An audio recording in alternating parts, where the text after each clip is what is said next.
Hello. So this video is a review of NWA Powerrrsurge from Tuesday, March the 15th. This is pretty much a go-home show for the Crockett Cup, which would happen a few days later, tonight. Majority of the show there was 3 matches, but majority of the show was talking about the Crockett Cup, what teams are going to be in it, the seedings, the bracket. A lot of it was filmed. I think a lot of it was taped before stuff in the NWA changed in regards to some of the participants. So it did its job. It made you want to watch the Crockett Cup, so can't ask for more than that. The matches, not bad. One stood out, but I would say, yeah, not bad. So the first match was a singles match between Jay Spade and Sal Rinauro. Now, I haven't heard of Jay Spade, but I have heard of Sal Rinauro, and Sal Rinauro was playing looked like a crazy, whoa, I lost my mind, taken by the devil. Seen it done better, I'll be perfectly honest with you. It was an okay match.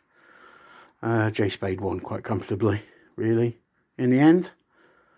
And yeah, really, that was about it, really. And after the match, Rinauro started thumping and yeah. Then they did a bit about the Crockett Cup and Briscoe Brothers and La Rebellion, and talked about OGK losing to the Fixers, and the Fixers then became for all intents and purposes, the Fixers became the number 3 seeded team in the Crockett Cup. They talked about the British invasion and said that the British invasion were sort of not in it because, well, I'll come back to that. So Doug Williams was basically left on his own, didn't have a tag partner, but apparently he's talking to people, and it flashed up on the screen that this was filmed before Doug Williams announced that Harry Smith would be his tag team partner. Yes, Harry Smith, Davey Boy's son.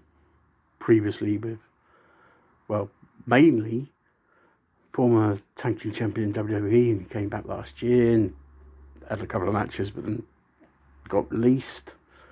I would say he's most known for being really good in New Japan 6-7 years ago, and obviously because of whose dad is. But yeah, he's good. That led us on to a singles match where it was Missa Kate taking on one half of the NWA World Women's Tag Team Champions, the Hex, and this was Allysin Kay in action. And actually, probably the best match of the night. Really good. Allysin Kay is really good. Really, really good. And Missa Kate was all good, yeah.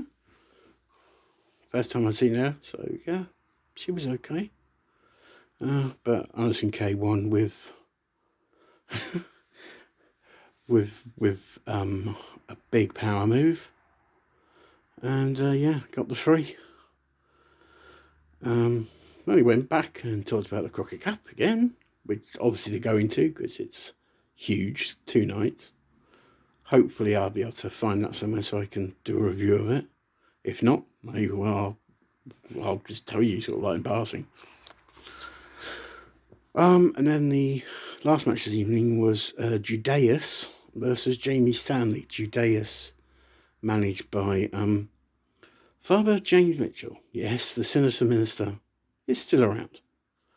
And he took on Jamie Stanley, who one half of the Rude Dudes. I mean, really? Where'd they get these names from? Obviously, Judeus was going to win this, and he did. And he did what looked like a razor's edge, but I don't think it was. He just threw him across a ring. So, after doing a chokeslam. So, yeah, it wasn't really that good a match, really, to be honest. Just Judeus just saying, oh, look at me, I'm big. And he got the win. Pre to that, they had commentary with, well, they talked about the Fixers, and the Fixers were saying that they were going to win the Crockett Cup, and that they were the best team in it, and like Jay Bradley was trying to calm down his teammate, and his teammate seemed to think he was in the WWF from the 90s, because he name-checked Demolition, and he name-checked the Bushwhackers, and the Nasty Boys. So, weirdest thing I've seen in a long time, but that was just weird. He even referenced Hacksaw Jim Duggan. Ooh! So yeah, very odd. And then to end the show, they had a brief sit down, I'd say good 3-4 minutes, of Nick Aldis and Matt Cardona. If you don't know who Matt Cardona is, then you should. Woo woo woo. Hyping their NWA World Heavyweight Championship match at the Crockett Cup. Pretty good. Nick Aldis just carries himself like a main event star. He is probably the best British wrestler outside of Drew, I'd say. He is just class, really. And obviously, he was in TNA, but that was a long time ago, and he's got into bigger and better things, and obviously he's got a well-known wife. Hardcore country. So yeah, it was an okay show. It, as I said earlier, it did what it had to do, which was build interest in the Crockett Cup. And for now, that's all I need to talk about. See you ringside.